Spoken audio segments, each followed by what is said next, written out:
Joining me now to discuss all of this and more, the political editor at the Australian newspaper, Dennis Shanahan in Canberra.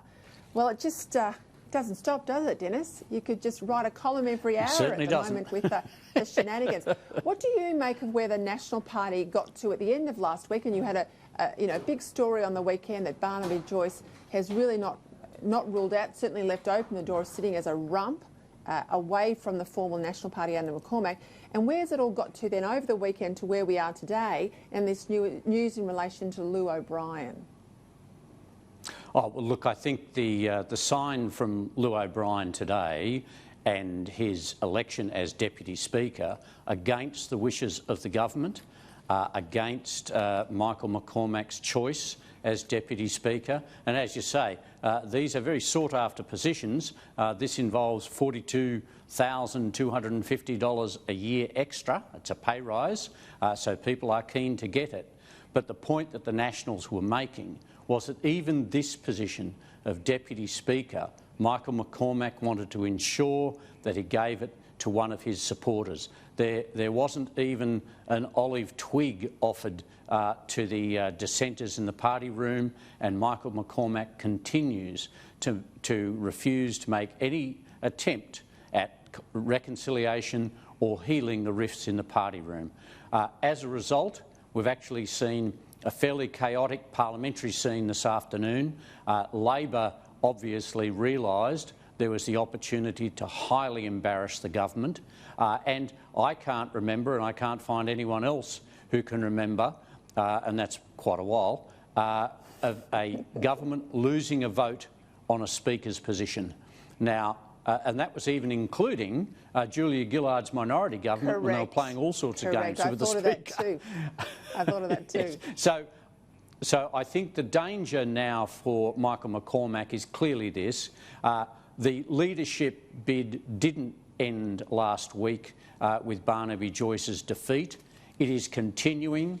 The rebellion is still on, and I don't think it will finish until there is another ballot with the possibility of Barnaby Joyce or David Littleproud becoming the new leader. I think that's what's happening. And the real problem for Michael McCormack, apart from his own rebellious party room, is that he is making it much worse for the coalition. It is embarrassing the Prime Minister, and it's denying the government any opportunity to actually move on and exercise its authority. Now, today, the speech from the Indonesian President was a big moment for the Australian Parliament. It was a big moment in Australian-Indonesian relations. It was very positive about trade and security and cooperation. All of the old, fears and irritations about Australia's turning back the boats policy and so on, all swept aside. And yet, what happened only an hour after that address by the President? Chaos. And, Scott Morrison can argue, oh, this is all a Canberra bubble matter. No, it's about government authority, and there are Liberals now who fear that this ongoing disintegration of Nationals' discipline could actually threaten the government's agenda and the coalition's two-seat majority. This has unfolded. Yeah. Let me just jump in there, because I 100% agree with your assessment that McCormack was just, I think, stupid and petulant to push Damian Drum when he'd already, I think, copped a fair amount of grief for having no positions go to the vanquished side out of the leadership debate. Now, this just looks like a tin pot country sort of council warring amongst itself, when in fact this is the Deputy Prime Minister of Australia. This is the Deputy Prime Minister ensuring all the spoils go to people that he, paid off in deals to secure his position last week. And it diminishes not only him and the National Party, but as you say, it makes life very difficult for the Prime Minister. And I am frankly a bit surprised that the Prime Minister said, OK, mate, well, I get that you can't put Barnaby back into my ministry, because it's a Prime Minister's ministry, not Michael McCormack's. But I'm surprised that the PM didn't say, but you must put Canavan back in, because I have got to have the best team on the field. I, the Prime Minister. But unfortunately, they're all the poorer for having someone like Matt Canavan outside the ministry.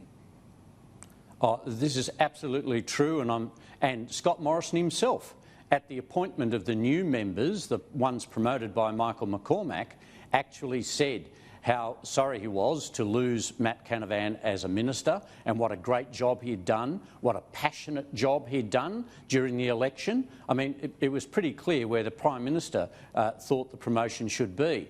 And the other point here is that in the past, you've seen John Howard and Tim Fischer and John Howard and John Anderson, Tony Abbott and Barnaby Joyce, and even Malcolm Turnbull, Warren Truss.